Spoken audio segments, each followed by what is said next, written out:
Bienvenidos a su podcast favorito, Hablemos de Ergonomía, por una agroindustria más segura. Hoy, en una entrevista,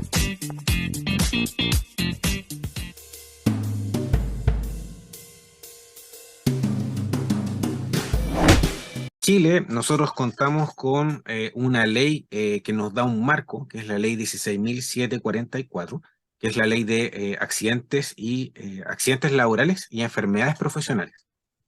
Ya, esa ley tiene un decreto supremo, que es el decreto 594, que es el que ve la parte aplicada. El decreto 594 se fija en muchos detalles, por ejemplo, cuántas tazas de baño tienes que tener en un lugar cuando tienes una carga de trabajadores. Se fija ya cuando me tengo que ir a la evaluación cuantitativa, para mí el OCRA, lejos, a ojos cerrados, es la mejor opción. Bienvenidos a Hablemos de Ergonomía, un espacio de aprendizaje, convivencia y mucha plática, donde junto a profesionales especialistas aprenderemos sobre el amplio mundo de la ergonomía en el Perú y en el extranjero. En esta ocasión es nuestro quinto episodio y contamos con la presencia de un profesional de gran experiencia en el campo ergonómico, el doctor Mauricio Santos Morales. Es presidente de la Sociedad Chilena de Ergonomía, SOCHERGO, es diseñador ergonómico, máster de ergonomía, especialista certificado de ergonomía. Buenas tardes, doctor Mauricio.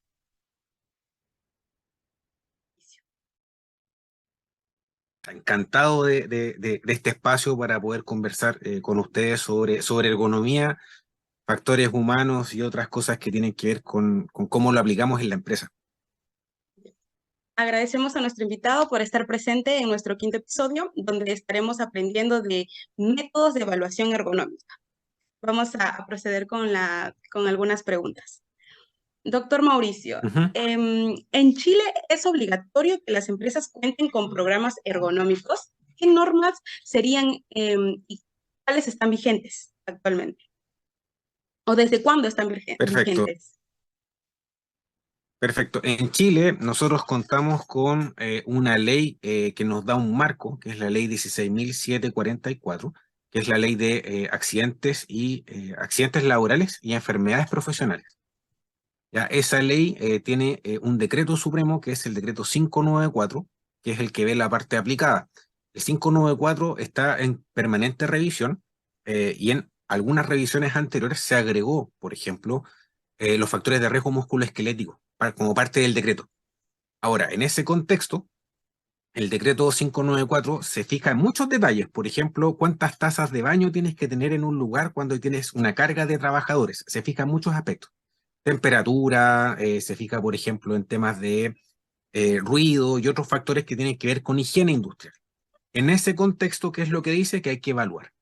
¿Cómo se evalúa? Tenemos tres normativas, ¿ya? Pero aquí hay que explicar que hay algunas que dependen de el Ministerio del Trabajo y otras dependen del Ministerio de Salud, ¿ya? Eso es importante establecer, porque las que dependen del Ministerio de Salud, específicamente es la normativa MinSal. MinSal significa Ministerio de Salud, norma MinSal de trastorno musculoesquelético relacionado con el trabajo, en extremidades superiores.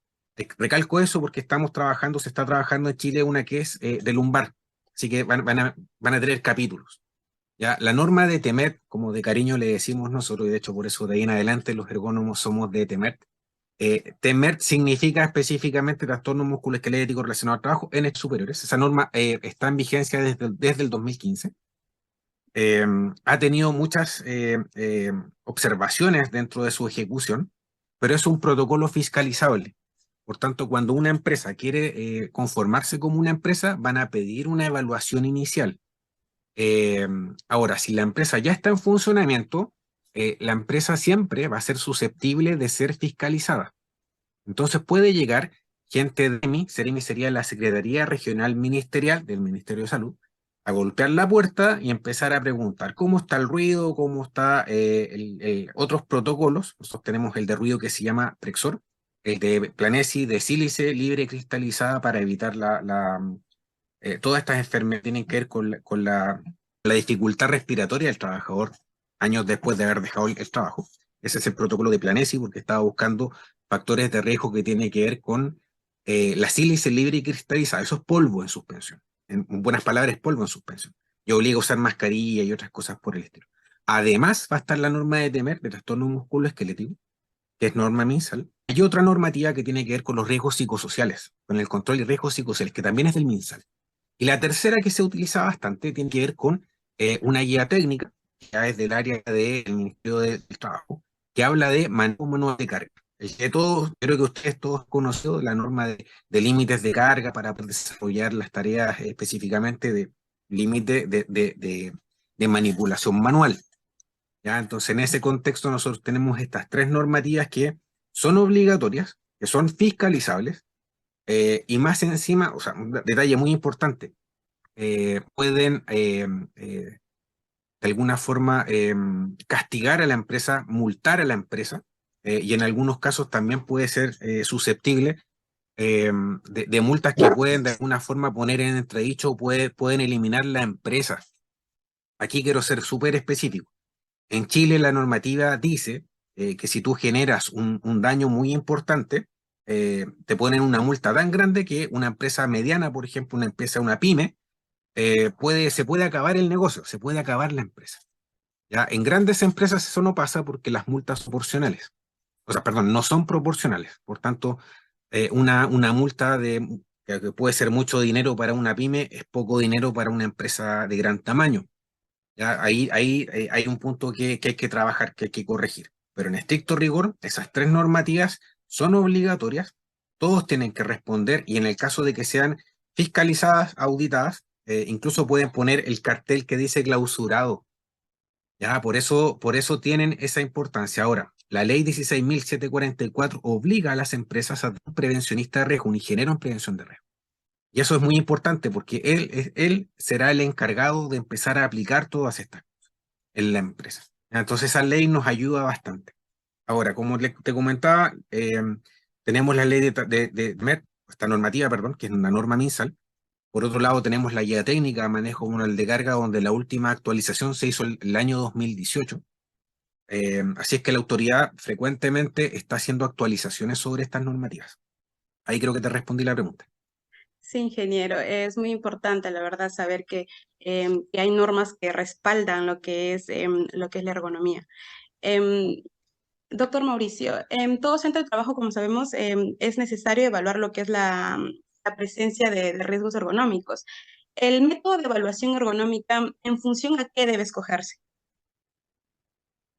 Ya, aquí tengo que explicar dos cosas primero, porque en Chile nosotros vamos a tener una evaluación cualitativa y una evaluación cuantitativa. ¿Ya? Todos los protocolos lo van a tener. ¿Ya? Entonces, una evaluación cualitativa va a ser una lista de chequeo inicial, que en el caso de TEMER es la lista de chequeo del MinSal, Ministerio de Salud, donde se establece una identificación de riesgo.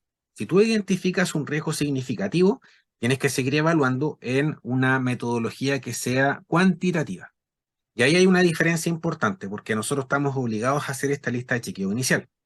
Si encontraste riesgo, yo prefiero trabajar en TEMER, por ejemplo, con el OCRA, el método que habla de trabajo repetitivo. Eh, em, Básicamente, si nos vamos a manejo manual de carga, también es un procedimiento similar. También hay una lista de chequeo inicial básica que nos va a permitir separar lo que tiene riesgo y lo que no. Y cuando hay riesgo significativo, o mejor dicho, como dice nuestra normativa, riesgo crítico, luego viene una fase de evaluación donde el protocolo nos obliga y nos dice, ok, entonces usted tiene que aplicar método MAC, método RAP o método BIMAC, según corresponda. Si nuevamente tú ya sigues teniendo riesgo, entonces ahí tienes que llamar a un especialista ergónomo que va a tener que utilizar otros métodos de una evaluación mucho más profunda, porque en estricto rigor vas a tener que convivir.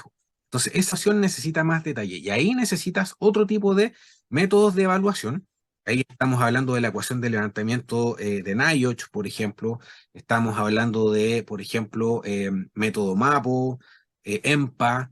Hay muchas siglas ahí, no quiero marear, pero en estricto rigor es un criterio que nos va a determinar qué método tengo que ocupar y cuál no. Y ahí, por lo menos cuando yo hago clases sobre el tema, yo siempre planteo que los métodos tienen ventajas y desventajas. Si yo trabajo con un solo método, te estás quedando con las ventajas y desventajas de ese método.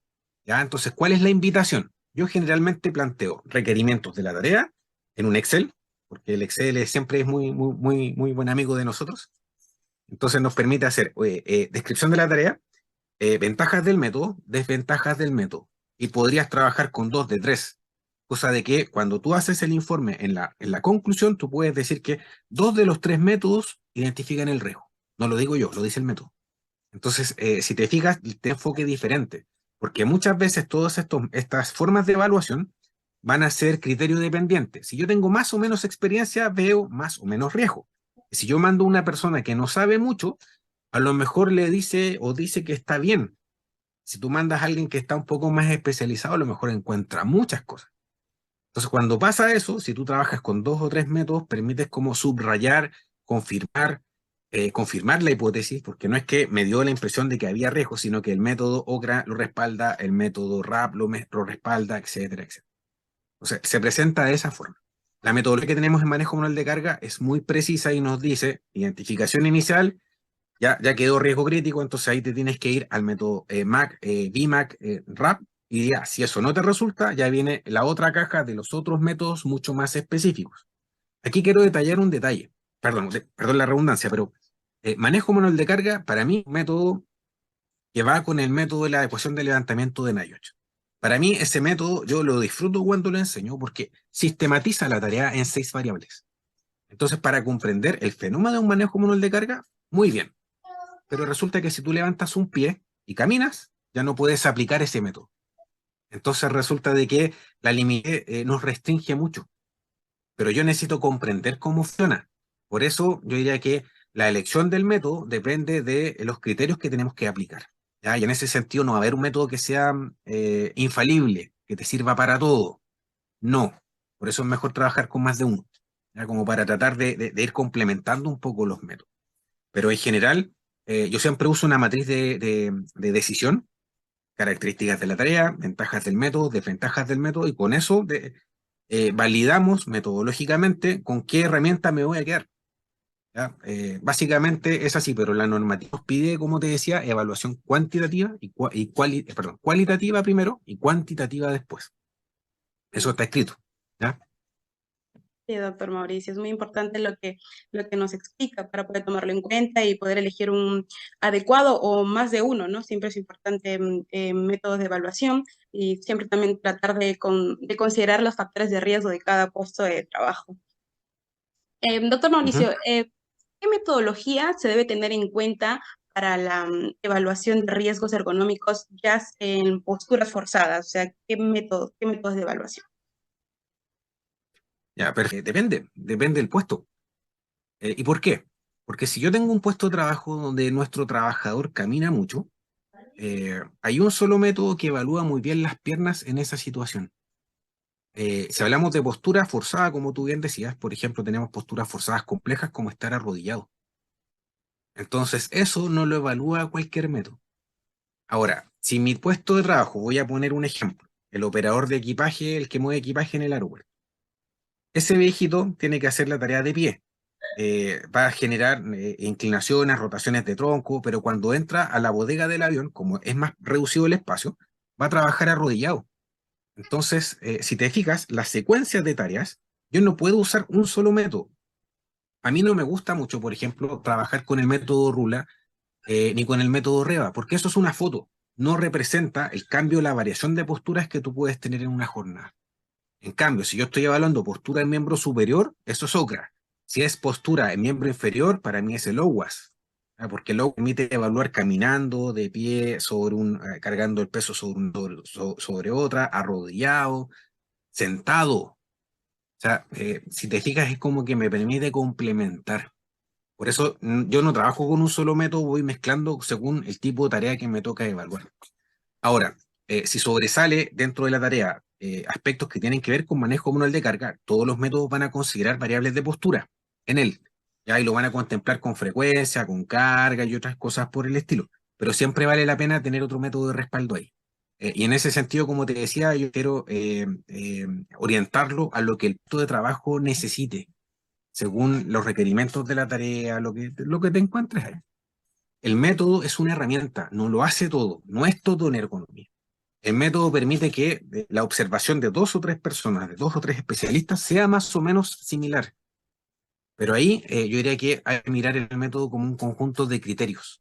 Entonces ahí la invitación, como ustedes son de ingeniería, entiendo, miren los métodos de evaluación con retroingeniería. Es como tomar el cálculo y uno se va hacia atrás y empieza a ver por qué te dio esto, por qué te dio esto, dando de entender cuál es el criterio implícito que está en el método. Y eso es lo que te enseña, y eso es lo que de alguna forma te deja como ojo clínico. Eso que cuando uno llega al puesto de trabajo de mí ya sabe que está rojo, porque ya sabes cómo opera el método. Entonces, en ese sentido, para identificar eso, ese es un buen ejercicio. De trabajo, o bueno, más específicamente, o en su país, ¿qué métodos Ujú. utilizan para la evaluación ergonómica para lo que es manipulación manual de cargas y si ha dado buenos resultados?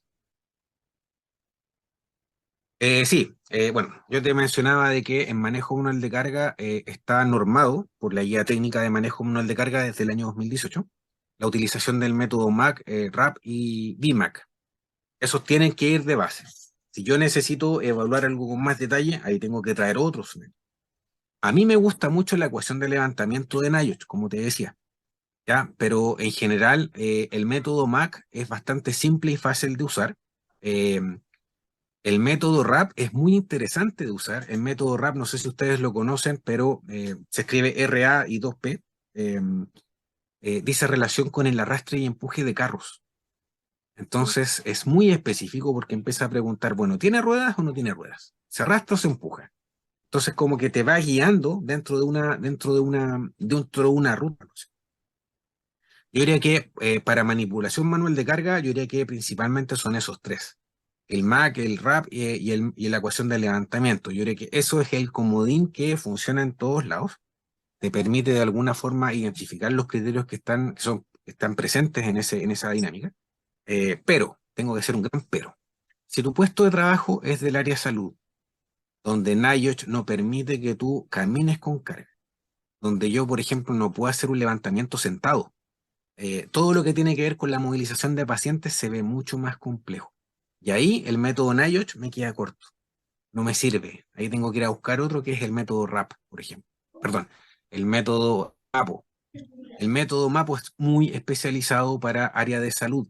¿Ya? Inclusive tiene una pregunta, unas variables que indican si es que tú estás movilizando una persona con silla de ruedas o no. O sea, está hecho como zapato medida para el área de salud. Ahora, independiente de eso, no tenemos todo cubierto. ¿Ya? Estas herramientas nos sirven para algunas cosas, no para todas. Eh, Grandes áreas que quedaron pendientes, por ejemplo, los parvularios, no sé cómo los llamarán allá, que son estos niños que están como recién las guarderías, Guardería. eh, niños de, no sé, pues, de 4 años, de 3 años, donde la tía, la parvularia, los tiene que tomar, mudar, los cambia, no sé, pues patalean, etcétera, etcétera. O sea, ahí hay una manipulación manual de carga que no podemos evaluar todavía. Claro. ¿Ya? Los veterinarios, por ejemplo, cuando tienen que trabajar con, no sé, pues, con un perro de gran tamaño, eso todavía no tenemos una metodología que nos sirva aún específica para ello. Así Mm, que eso.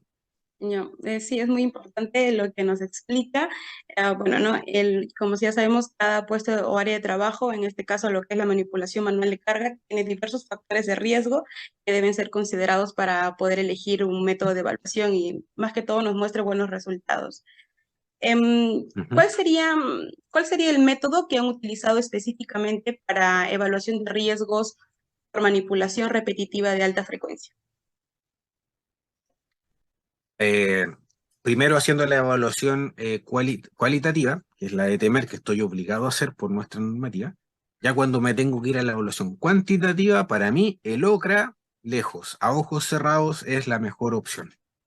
El OCRA permite, por ejemplo, incluir de manera muy, muy, muy poco profunda, pero por lo menos permite incluir vibración, temperatura, enrojecimiento de la piel cuando usas la mano, por ejemplo, como para golpear algo.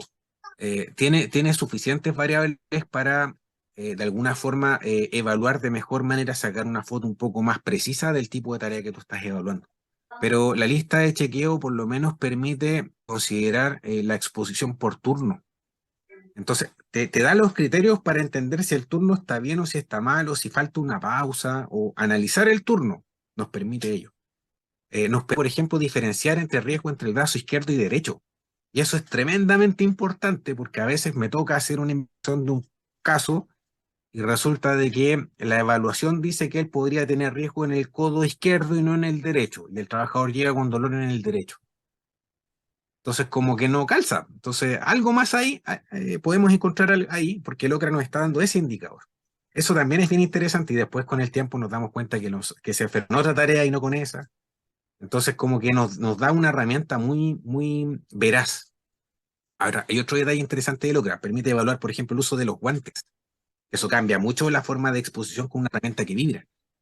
Temperatura, por ejemplo, y otros elementos por el estilo. Y aquí, para no alargarme tanto, yo sé que soy fan del OCRA, pero en estricto rigor yo creo que es una herramienta muy completa y que nos permite tomar buenas conclusiones y, de alguna forma, alimentar muy bien un análisis. Ahora, otra variable que también era muy interesante que tiene que ver con esto, es que en específico, cada método yo lo uso más de una vez. ¿Ya? Y esto para la gestión es importante porque voy a hacer la evaluación inicial, salió el nivel de riesgo. El OCRA, por ejemplo, tiene un índice OCRA. El índice OCRA significa que el nivel de riesgo que me dio, yo lo elevo a un exponente y me dice cuántas personas se podrían enfermar en los próximos 7 años. O sea, así de interesante. Y Mira, por otro lado, hacemos la mejora, hacemos el cambio, había que comprar una herramienta, tú vuelves a aplicar el método. Y ahí comparas cuánto bajó y lo puedes presentar en porcentaje. Entonces, cuando tú vas a la gerencia, al que toma decisiones, tú le puedes decir con esta forma de trabajo, con los métodos de respaldo, haga esto porque baja el riesgo, no sé, un 20%, un 10%. Entonces, como que orienta la inversión. Entonces, eso también nos permite, si te fijas bien, complementar muy bien la forma de trabajo que nosotros podríamos tener de apoyo como ergonomía hacia la empresa. bien. Entonces, el método OCRA sería el ideal para la manipulación repetitiva, para poder evaluar, ¿no? La manipulación Sí, repetitiva pero de... partiendo de la base de que tienes que ver las características de la tarea. Claro, Eso es lo que manda. sí. ¿Cuáles serían los factores de riesgo ergonómico más comunes que han identificado en su lugar de trabajo, en la empresa donde ha laborado o lo que usted más ha podido ver? ¿Cuáles son los factores de riesgo ergonómico más comunes? Ya, aquí depende. A ver, yo me he paseado. Aquí, por favor, Alexandra, cuéntame si digo alguna palabra que no corresponde por No, cultura, ¿ya? O que no se entiende. ¿Ya? Pero a mí me ha tocado pasar por industrias, por transporte aeronáutico. Ahora estoy en minería, ¿ya? Principalmente en minería. Yo aquí haría una diferencia importante entre los operadores de equipos, que son como los conductores de, no sé, pues desde el piloto hasta el conductor de un tractor, de un camión, de una pala, y los mantenedores o los ingenieros de mantenimiento. ¿Ya? Para mí son dos grandes capítulos. En el caso de los operadores, los factores de riesgo que ahí participan tienen que ver con postura, que tiene que ver con el diseño en la cabina, aspectos que tú los puedes controlar desde el punto de vista del diseño. Y por otro lado, temas de frecuencia. La frecuencia depende de la operación. Entonces, un operador, como conductor de equipo, siempre la operación manda. Y el diseño de la cabina da una restricción. Entonces, esos dos factores en un operador de equipo siempre están presentes. Si te fijas bien, el mismo auto, la palanca del cambio está siempre a la derecha. Ahí no te puedo dar como recomendación que la vayas alternando, porque el diseño del auto está hecho así. claro. Ahora, si me voy a los mantenedores, la cosa cambia y cambia harto. ¿Ya? ¿Por qué? Porque ellos no van a tener tanta frecuencia en operación, ellos pueden planificar sus tareas, pero si el equipo que están haciendo la mantención, ya sea, qué sé yo, una cinta transportadora de mineral, sea, no sé, un componente en un avión o en un camión minero, da igual. Es como, imagínate cambiar el aceite, el filtro de aceite en un camión. Si el camión tiene mucho diseño, vas a llegar fácilmente a ese componente para cambiarlo. Pero si no tiene diseño y es más antiguo, tienes que sacar un componente para hacer espacio, para llegar a otro lugar, para poder torquear, porque no topas con algo. Entonces, aquí es lo que voy. El mantenedor siempre va a tener una variable de postura forzada y de fuerza, pero no de frecuencia. ¿Ya? Entonces, por eso va a depender del tipo de cargo o características del cargo con que nos vamos a encontrar. Entonces, el mantenedor siempre, por ejemplo, los componentes que van a manipular, componentes que son parte de la máquina. Yo en un uniforme no les puedo decir que hagan modificación y ese componente lo tienen que hacer de cartulina, de cartón, de papel, porque está diseñado para resistir una cantidad de fuerza en toneladas. Entonces, ese componente va a pesar mucho porque están pensando en la máquina, no en el mantenimiento. Entonces, por eso, si te fijas bien, mantenedor, postura, carga, operador, eh, postura y frecuencia. Si yo considero esos tres factores, por ejemplo. Ahora, eso es músculo esquelético, porque por supuesto tú vas a tener otros elementos que están asociados, porque en ergonomía no todo es músculo esquelético, vas a tener temas que son cargas mentales y otros elementos por el estilo. Voy al mantenedor de nuevo. Él es responsable de lo que él hace. Entonces, si él deja algo hecho y se desarma saliendo del taller, él es responsable. Y ahí también se puede morir alguien por consecuencia de ello. Entonces, depende del cargo en la empresa donde estés, en la industria en la que estés, va a ser el nivel de responsabilidad. Lo que yo te planteaba es que siempre va a depender de las características del puesto en la industria donde estés. La cultura de la empresa nos va a exigir más o menos responsabilidad por lo que tú haces. ¿Ya? Entonces, en el caso del mantenedor, si cambia un elemento, es responsable de que después ese camión no salga y se desarme, porque se puede morir alguien. Claro. Entonces, van a haber empresas donde les va a preocupar mucho más esto y otras que no.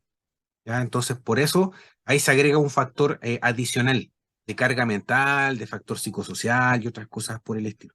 En los operadores pasa lo mismo, ¿ya? Porque ellos pueden operar en diferentes situaciones, de día, de noche, etcétera, etcétera. Entonces, un piloto de avión, o sea, ¿cuántos van arriba del avión y que se pueden morir contigo? Entonces, esos factores de carga se agregan sobre factores musculoesqueléticos. Por eso yo planteaba, y aquí ojalá que no se me corte la señal, esto es trascendente, la ergonomía es mucho más que el factor musculoesquelético. Entonces nosotros lo tenemos que mezclar con factor carga mental, psicosocial y otros elementos que también se van a sumar. Por ejemplo, la vibración. La vibración también acelera los procesos de una tendinitis, pero también los recuperan. Depende de la dosis, depende de las frecuencias. ¿Ya? Entonces hay hartos elementos que siempre van a depender de lo que tú tengas como puesto de trabajo. Claro. Como última pregunta, última consulta, queremos saber de qué forma validan los métodos de evaluación de riesgos ergonómicos. Súper buena pregunta. En Chile cada vez que se va a aplicar uno de estos métodos en la normativa y se van a agregar y se van a exigir, la Superintendencia de Seguridad Social, ya que nosotros le llamamos la SUCESO, la sigla, genera proyectos de validación. Ya son proyectos que ellos asignan recursos, importantes recursos, puede ser casi $1.000.000 a veces, que es plata que es dinero que viene del sistema del seguro social. ¿Ya? Entonces, ellos con las mutualidades, que son las empresas administradoras de la ley del seguro, y las universidades, generan proyectos de validación del método. ¿Ya? Y ese proyecto de validación, a mí me ha tocado participar en algunos, buscan evaluadores. Todos hacemos la evaluación y ahí van desarrollando el análisis si a todos nos dio lo mismo o no. Nos mandan, por ejemplo, la información de un puesto y varias personas lo evalúan. Entonces, el resultado lógico es que a todos les dé más o menos lo mismo. A veces no, a veces hay diferencia importante. Pero se da ese trabajo de validación para Chile. Ya los últimos métodos que se han trabajado, aparte del RAP, fue el método Rosa, por ejemplo, que va hacia el puesto administrativo. Pero en Chile se preocupan de validar el método antes de que lo empiecen a exigir o a obligar en las normativas. Muy bien, ingeniero. Ya, siendo ya esa la última pregunta, queremos agradecerle su colaboración en nuestro podcast. Unas palabras de despedida quizás para usted. Sí, no, agradecido por el espacio. Yo creo que es muy necesario que los estudiantes de ingeniería conozcan la ergonomía como, yo diría que es como un elemento estructural dentro de su desempeño profesional.